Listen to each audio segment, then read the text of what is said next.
Assalamualaikum warahmatullahi wabarakatuh. Jumpa lagi bersama R91 Official. Bagi yang baru singgah di channel ini, saya ucapkan selamat datang. Pada kesempatan ini, saya akan membahas terkait tata cara KPPS mengumumkan surat suara sah dan surat suara tidak sah terhadap 5 jenis surat suara pemilu 2024. Penjelasan ini berdasarkan keputusan KPU nomor 66 tahun 2024 tentang pedoman teknis pelaksanaan pemungutan dan penghitungan suara dalam pemilihan umum. Menurut keputusan KPU tersebut, pengumuman surat suara sah dan surat suara tidak sah dilakukan oleh Ketua KPPS atau KPPS 1. Sementara untuk KPPS lainnya telah mendapatkan tugas masing-masing dalam kegiatan penghitungan suara di TPS. Misalnya, tugas KPPS 2 membuka surat suara lembar demi lembar dan memberikan surat suara tersebut kepada Ketua KPPS. Misalnya lagi untuk tugas KPPS 3, mencatat hasil penelitian terhadap tiap lembar surat suara yang diumumkan oleh Ketua KPPS pada seluruh formulir model C hasil pemilu. Dan begitupun untuk KPPS 4, KPPS 5, KPPS ke-6, dan KPPS ke-7 sudah memiliki tugas masing-masing dalam kegiatan penghitungan suara ini. Nah, di dalam kegiatan penghitungan suara ini, surat suara sah dan surat suara tidak sah yang telah diteliti oleh Ketua KPPS wajib untuk diumumkan di dalam TPS agar disaksikan saksi peserta pemilu, pengawas TPS, masyarakat pemilih, pemantau pemilu, maupun pewarta. Nah, bagaimana tata cara pengumuman surat suara sah dan surat suara tidak sah? Tentunya memiliki cara yang ditentukan oleh Keputusan KPU nomor 66 tahun 2024 tentang pedoman teknis pelaksanaan pemungutan dan penghitungan suara dalam pemilihan umum. Adapun tata caranya adalah sebagai berikut. Tata cara pengumuman sah atau tidak sahnya surat suara yang berasal dari dalam kotak suara. Pertama, pembacaan pengumuman suara sah atau tidak sah dilakukan oleh Ketua KPPS. Kedua, untuk pemilu presiden dan wakil presiden dilakukan dengan menyebutkan kata dalam tanda kutip paslon, diikuti nomor urut pasangan calon yang dicoblos, diikuti dengan kata sah atau tidak sah. Kemudian disebutkan penyebab tidak sahnya. Contoh, paslon dalam tanda kurung nomor urut, titik-titik sah, atau dalam tanda kutip surat suara tidak sah karena tidak tercoblos, atau penyebab lainnya. Ketiga, untuk pemilu anggota DPR, DPRD provinsi, dan DPRD kabupaten kota dilakukan dengan cara: pertama, menyebutkan kata dalam tanda kutip partai, diikuti dengan nomor urut partai politik, dilanjutkan dengan kata sah apabila suara sah untuk partai politik, atau menyebutkan surat suara tidak sah, kemudian disebutkan penyebab tidak sahnya. Contoh, partai dalam tanda kurung nomor urut partai, titik-titik sah, atau surat suara tidak sah karena tidak tercoblos atau penyebab lainnya. Kedua, menyebutkan kata partai, diikuti dengan nomor urut partai politik, dilanjutkan dengan kata calon, diikuti dengan nomor urut calon, lalu disebutkan kata sah apabila suara sah untuk calon dari partai politik, atau menyebutkan surat suara tidak sah, kemudian disebutkan penyebab tidak sahnya. Contoh, partai dalam tanda kurung nomor urut partai, titik-titik calon dalam tanda kurung nomor urut calon, titik-titik sah, atau surat suara tidak sah karena tidak tercoblos atau penyebab lainnya. Keempat, untuk pemilu anggota DPD, menyebutkan calon, diikuti dengan nomor urut dengan kata sah, atau menyebutkan surat suara tidak sah, kemudian disebutkan penyebab tidak sahnya. Contoh, calon dalam tanda kurung nomor urut calon, titik-titik sah, atau surat suara tidak sah karena tidak tercoblos atau penyebab lainnya. Jadi sahabat, penentuan suara sah dan tidak sah merupakan kewenangan Ketua KPPS yang terlebih dahulu meminta pendapat anggota KPPS, saksi peserta pemilu, dan pengawas TPS yang hadir. Nah sahabat, kita mulai contoh pengumuman surat suara sah dan surat suara tidak sah untuk pemilu presiden dan wakil presiden. Nah sahabat, paslon ini singkatan dari pasangan calon. Misalnya kita mengambil contoh pasangan calon presiden dan wakil presiden nomor urut 1. Nah, saya mencontohkan mulai dari surat suara sah dari paslon nomor urut 1.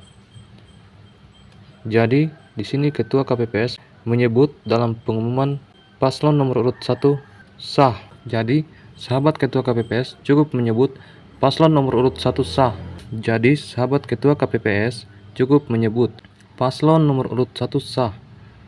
Tidak perlu lagi menyebut nama pasangan calonnya. Misalnya contoh yang salah, cara penyebutannya. Paslon nomor urut 1, misalnya pasangan calonnya namanya R91 official.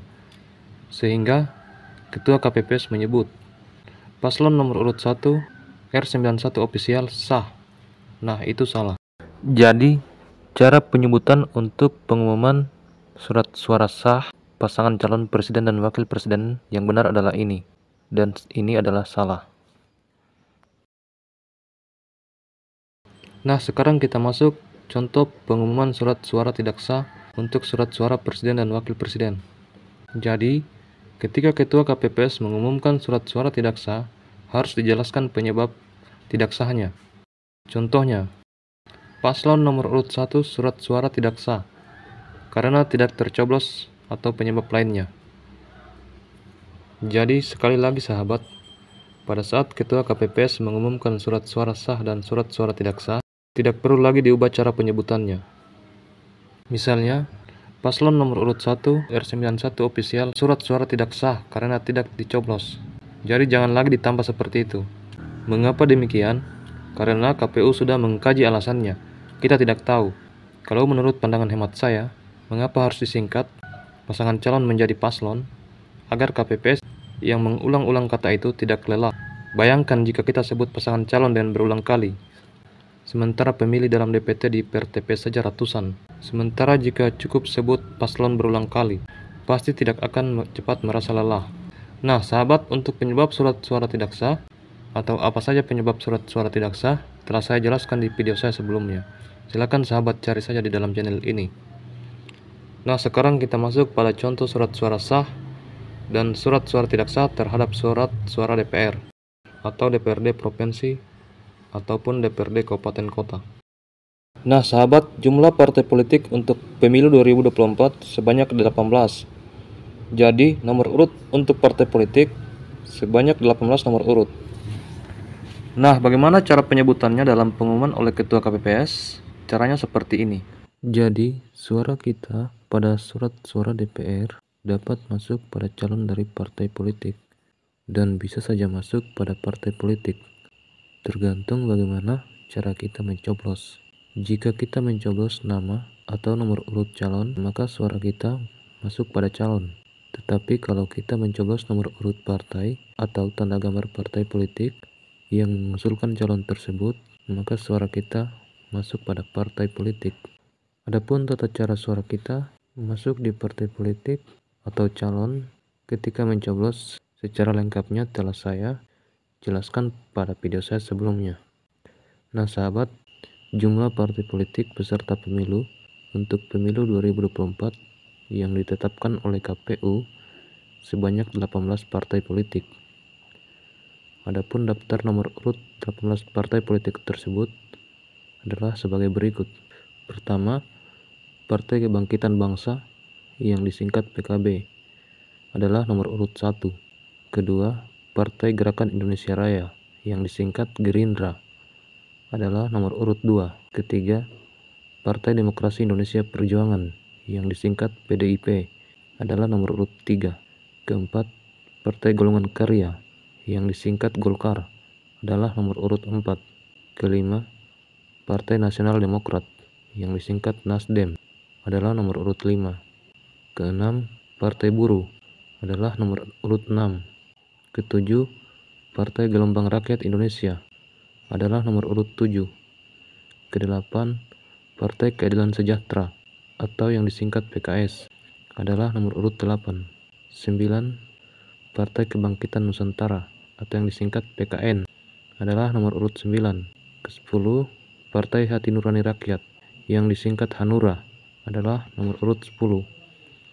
11, Partai Garda Perubahan Indonesia adalah nomor urut 11. 12, Partai Amanat Nasional yang disingkat PAN adalah nomor urut 12. 13. Partai Bulan Bintang yang disingkat PBB adalah nomor urut 13. 14. Partai Demokrat adalah nomor urut 14. 15. Partai Solidaritas Indonesia yang disingkat PSI adalah nomor urut 15. 16. Partai Persatuan Indonesia yang disingkat Perindo adalah nomor urut 16. 17. Partai Persatuan Pembangunan yang disingkat P3 adalah nomor urut 17. Ke-18. Partai Umat adalah nomor urut 24. Jadi nomor urut partai politik sebanyak 18 nomor urut. Nah, bagaimana cara penyebutannya dalam pengumuman saat penghitungan suara di TPS oleh Ketua KPPS? Caranya seperti ini. Misalnya suara kita masuk pada partai politik, maka cara penyebutannya oleh Ketua KPPS dalam pengumuman penghitungan suara adalah sebagai berikut. Misalnya suara kita masuk pada partai politik nomor urut 1 yaitu Partai PKB.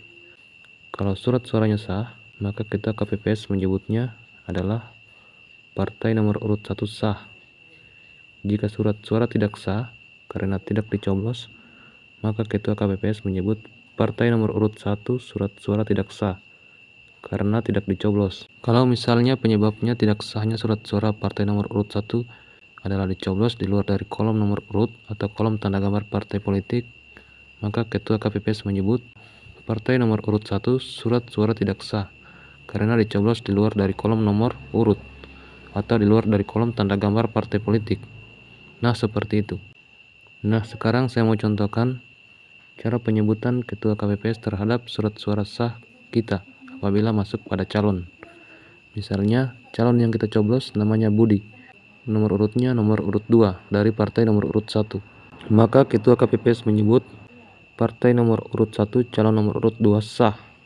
Tetapi jika kita mencoblos calon bernama Budi yang mana nomor urutnya adalah nomor urut 2 dari partai nomor urut 1 di surat suara, tetapi cara mencoblos tidak sesuai dengan ketentuan peraturan perundang-undangan sehingga surat suara tidak sah, misalnya penyebab tidak sahnya karena dicoblos bukan alat coblos yang disediakan oleh KPU di TPS, maka cara Ketua KPPS menyebut dalam pengumuman penghitungan suara adalah partai nomor urut 1 calon nomor urut 2 surat suara tidak sah karena dicoblos bukan menggunakan alat coblos. Nah, seperti itu. Sekarang kita masuk pada contoh penyebutan surat suara sah dan surat suara tidak sah untuk surat suara DPD. Kalau misalnya KPPS meneliti surat suara tersebut dan surat suara tersebut tercoblos dengan benar, berarti surat suara tersebut sah.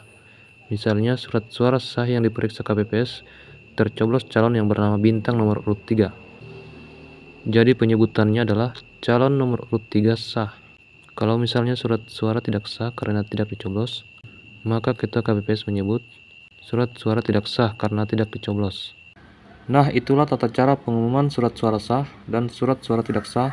Semoga informasi ini bermanfaat untuk kita semua dan terkhusus KPPS yang akan melaksanakan tugasnya di TPS pada hari Rabu 14 Februari 2024. Semoga berjalan lancar sehingga dapat menciptakan pemilu yang berkualitas, berintegritas, dan demokratis. Assalamualaikum warahmatullahi wabarakatuh.